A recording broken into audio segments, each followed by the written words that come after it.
दिल्ली से पूछती हैं, पूज्य गुरुदेव के चरणों में अनंतों भाव नमोस्तु। महाराज जी,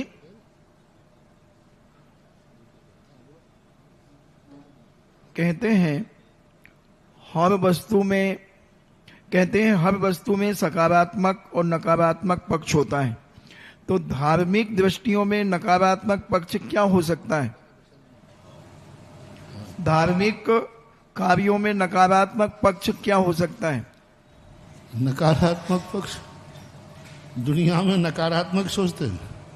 देखो, आपके यहाँ पूरे चतुर्मास में कितनी जय जयकार हुई, कितने कार्य हुए, सारों विश्व में चर्चा है। लेकिन उसके बावजूद भी ऐसा सुना है, लोगों ने कहा, उसके बावजूद 2-4 लोग 4 महीने कमियां ही देखते रहे।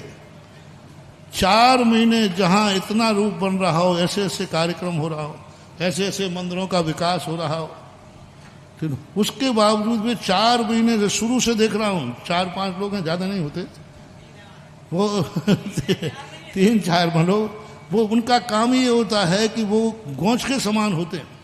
पूरे कितना पाप कमाया, मैं तो यही देख के दहल जाता हूं, कितना पाप कमाया। पूरे 4 महीने में उन्होंने एक अच्छाई नहीं देखी, बुराई देखते देखते चले गए। और इतनी बुराई देखी, कितना पाप कमाया होगा, कितना फल मिलेगा। मुझे बहुत दया तरस आ रही है कि हे भगवान, जब फल मिलेगा तो ये कैसे संभलेंगे, कैसे इनका क्या होगा। इतने अच्छे कार्य में नकारात्मक सोच। बताओ, त्रिकाल 24 की पहले की मूर्ति देखो और अभी की देखो, गलती किससे नहीं होती, गलती तो। और जब मैं तो वही कहता हूं, भगवान महावीर स्वामी ने अपनी गलती स्वीकार कर ली, लेकिन जो उनके भक्तगण थे वो कहते साहब आप सुधर जाओ, मैं तो वही रहूंगा। मैंने खुद अपनी गलती स्वीकार की, भाई मैंने तर्जुमा ज्ञान नहीं था और पेंट करके के मूर्तियां रख दी। अब धोखा तो सभी खा सकते हैं, मैं कोई सर्वज्ञ तो हूं नहीं। और उस समय तो मेरा प्रारंभ ही था, शुरुआत थी, ज्यादा नॉलेज नहीं था। सब विद्वानों के भरोसे रहता था, उन्होंने जो कर दिया तो अपन ने कर दिया। लेकिन जब सबने देखा विद्वान, अब हम तो कुछ भी नहीं, हमारा संग, हमारे पूज्य आचार्य महाराज, हम लोग सीधे जाके सूर्य मन दे देते, वापस कोई देख रेख नहीं करना, कोई, सब काम पंडितों का है। लेकिन पंडित भी क्या करें बेचारे, वो शिल्पी इतने बदमाश थे तो उन्होंने इतनी कुशलता से पेंट किया कि अच्छे अच्छे लोग चकाचौंध में, आप लोग भी आ जाते हो बाजार में, आ गए। लेकिन कोई बात नहीं। नेमीचंद महाराज ने कहा कि कितनी भी गलती हो जाए, लेकिन जब गलती पता चल जाए उसको तुरंत सुधार लेना चाहिए, तुरंत, 1 मिनट की देरी नहीं करना चाहिए। अभी तक विनाश नहीं हुआ, लेकिन अब गलती पता चलने के बाद नहीं सुधारा तो फिर विनाश ही विनाश है। और वही बात मैंने आगे कहा कि भाई अब पता चल गया, हमारे खुद प्रतिष्ठित मूर्ति है, दूसरे महाराज की होती तो बात कहते महाराज अपना नाम लिखाने के लिए कह रहे होंगे। अरे तुम्हारा कोई भरोसा नहीं जनता का, कुछ भी सोच ले। अरे वो प्रदीप भैया अपना नाम लिखवाना चाहते, इसलिए प्रतिष्ठाएं द्वारा हो रही है। तो हमने कहा प्रदीप भैया तेरा नाम तो नहीं हो रहा, हमें चाहिए ही नहीं नाम। पुरानी प्रशस्ति जैसी थी, ज्यों की त्यों वैसे की वैसा ही रखना है। किसको नाम की पड़ी है, दोष निकल जाए।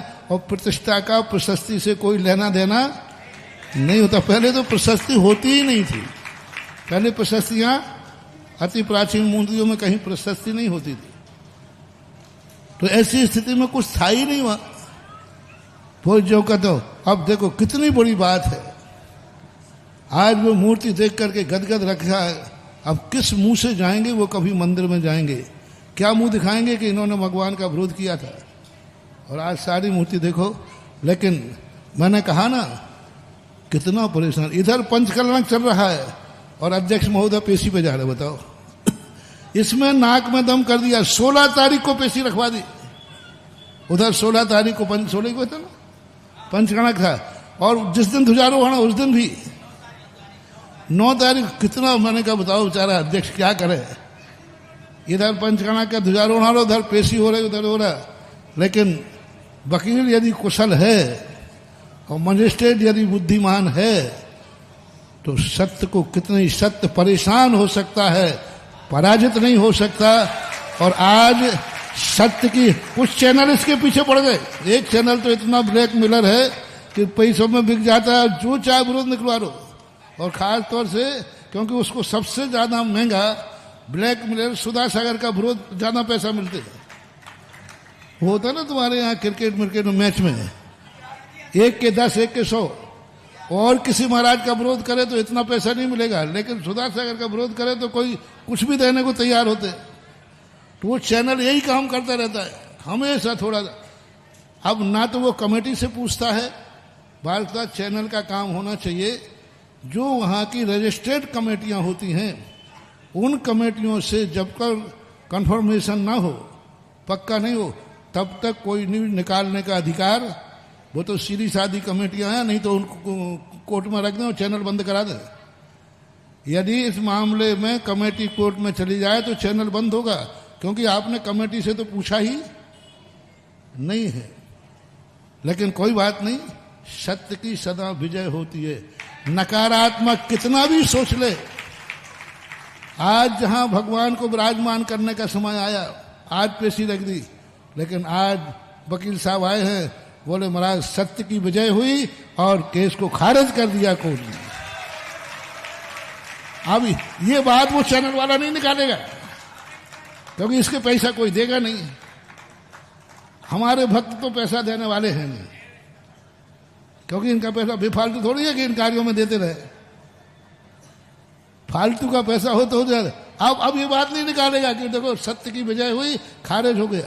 अभी वकील साहब बैठे, इन्होंने अभी आते आते बताया महाराज बहुत, और लोग मजिस्ट्रेट कहते हैं तुम कहाँ पढ़ रहे हो, तुम्हारे गुरु बैठे, तुम्हारी पूरी समाज बैठी है, सारा जगत जय जयकार कर रहा है, और तुम कहाँ पढ़े हो।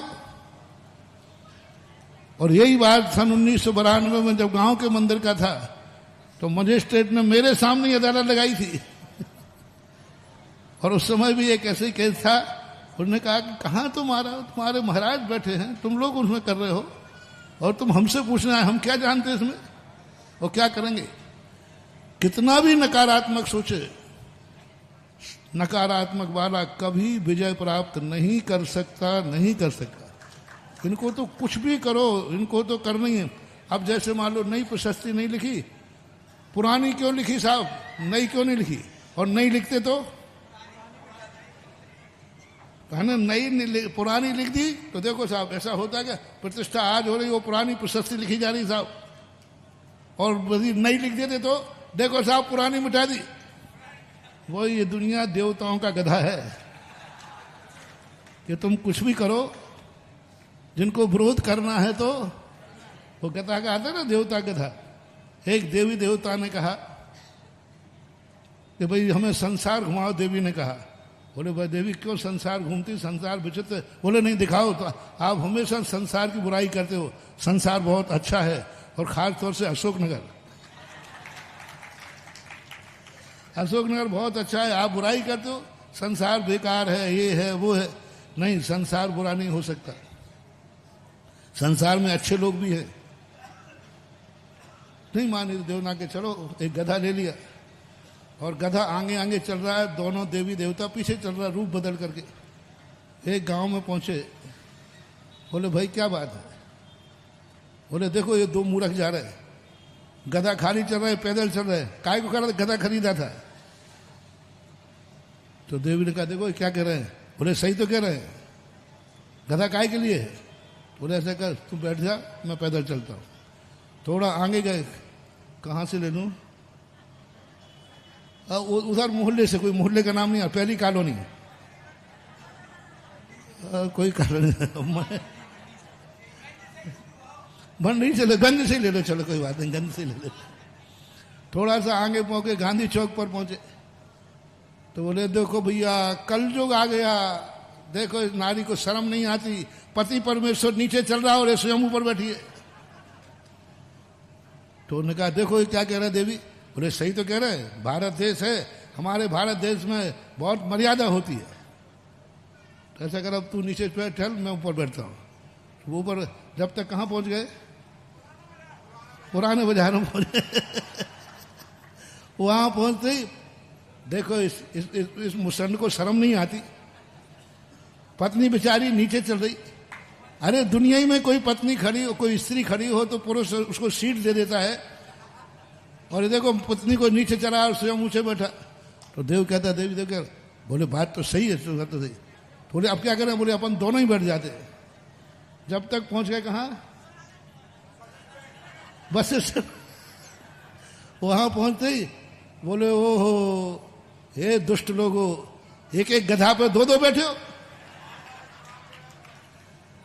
बोले अब क्या करें? जब तक पहुंच गए त्रिकाल 24 के पास, वहां पहुंच गए तो हमने कहा ऐसा करो अपन गधा को अपने सिर पर रख लेते हैं। गधा पर सिर पर रख के लोग तो पागल है, देखो गधे को सिर पर रख के रहे। अब देवी कहा अब क्या रहेगा? देवी कहती चलो स्वर्ग में अच्छा है, इस देश में दुनिया में कुछ भी कर लो, इनको कमी के अलावा कुछ दिखना ही नहीं है। समझ गए रे अशोकनगर के लोगों? सभी नहीं कुछ है, चंद लोग ऐसे ही होते हैं। कुछ भी कर लेना आप, कुछ भी कर लेना, वो उस गधे के समान कोई ना कोई कमी। इसलिए इस दुनिया की तरफ मत देखो। कमेटी ने आके मेरे से कहा, मैंने कि तुम दुनिया की तरफ मत देखो, अपन तो अच्छा काम करते जाओ, सत्य की विजय होगी। कल भी हुई थी, आज भी होगी और कल भी होगी। सत्य परेशान हो सकता है, सत्य कभी पराजित नहीं हो सकता। चाहे हमारे महापुरुष रहे हो, चाहे श्री राम रहे हो, चाहे पारसनाथ रहे हो, चाहे तुम्हारे पिक्चर का हीरो रहा हो, कितना भी संकट आते जाएं, लेकिन एक दिन बहुत बहुत, इसलिए सत्य को महानुभाव कभी मत छोड़ना। अपना हमारे गुरु पूज्यवर हमेशा एक मंत्र दिया था हमें, हमेशा एक ध्यान रखना, किसी का अहित नहीं करना और अपना स्वार्थ नहीं रखना। जाओ तुम्हारे रास्ते में सफलता कदम कदम पे मिलेगी। जब पहली बार मैं निकल रहा था तो पूज्य गुरुदेव से कहा था मैंने कि महाराज जी ये दुनिया है, बड़े बड़े कार्यों की अभी तो आप सब करते थे, हम लोग निश्चिंत थे। तो उन्होंने एक ही शब्द कहा था, किसी का अहित नहीं सोचना, कहीं भी गलत कार्य नहीं सोचना और अपना स्वार्थ नहीं रखना। जाओ सफलता तुम्हारे रास्ते में पग पग पर मिलेगी। और उसी मंत्र की सिद्धि मुझे है, इसलिए मैं हर कार्य में सफल होता हूँ। मुझे नमोकार मंत्र सिद्ध नहीं है, मुझे नमोकार मंत्र सिद्ध नहीं है, लेकिन मेरे गुरु का दिया हुआ ये वाक्य हमें पूर्णतः सिद्ध है। और उसी मंत्र के माध्यम से आज मैं सारे जगत में सफलता प्राप्त करता हूँ, क्योंकि मेरा कोई स्वार्थ नहीं है और किसी का हम गलत, और खास तौर से अशोकनगर का, अरे राम राम राम राम। जिस अशोकनगर को मैंने शुरू से सींचा हो, जिस अशोकनगर की हालत क्या थी, क्या हालत थी, यहाँ मुनियों के नाम लेने वाले लोग नहीं थे। इन्हीं मंदिरों में मुनियों के नाम लेने वाले लोग नहीं थे। ऐसे अशोकनगर के प्रति मैं सोचूं, और त्रिकाल 24 से जिसको बनाया, लेकिन नकारात्मक सोच जिनके होते हैं उनकी ऐसी दशा होती है। कोई बात नहीं, अपन सकारात्मक करो। वकील साहब खड़े होकर एक बार आशीर्वाद तो ले लो। बीच में हैं आदरणीय वकील साहब श्रीमान राजेंद्र जी सोनी, कृपया आगे आएंगे। आपके नाम का हम आह्वान करते हैं। पूरे लोगों से प्रार्थना, एक बार तालियों का उद्घोष करिएगा। मंच के पास पहुंचिए। सोनी जी हैं, सोनी जी। अब सोनी श्रीमान राजेंद्र कुमार जी सोनी, जिन्होंने हमारे पक्ष को बहुत अच्छे तरीके से रखा और आज सत्य की विजय हुई भी क्यों नहीं, क्योंकि हम विराजे हैं उन पावन चरणों में। तालियां बजाइए जरा।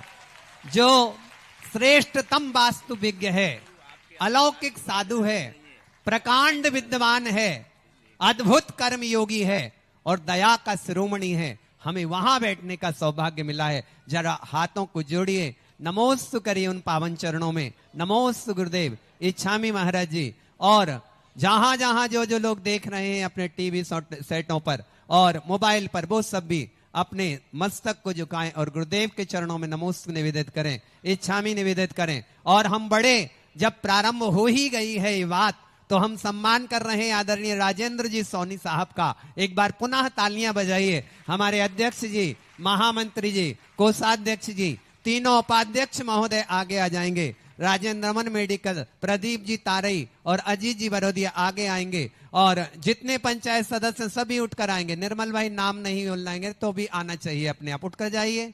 हाँ, पूरे पंचायत सदस्य यथाशीघ्र आगे से लेकर पीछे तक जितने भी बैठे हैं सब पहुंचिए। गणमान्य नागरिक और एक अच्छे व्यक्ति का, जिसका पूरा अशोकनगर सम्मान करता है, राजेंद्र सोनी नाम का व्यक्तित्व, उसका तालियों के उद्घोष के साथ तालियों की माला पहनाइए। उन्हें शब्दों की जोरदार माला पहनाइए। उन्हें इतना इतना इतना प्रेम दीजिए कि वह जहां जहां हो वहां पर भगवान श्री राम की जय के साथ गुरुदेव सुधा सागर जी महामुनिराज का जयकार लगाएं। एक बार तालियों का उद्घोष करिएगा, अभिनंदन करिएगा। बहुत धन्यवाद।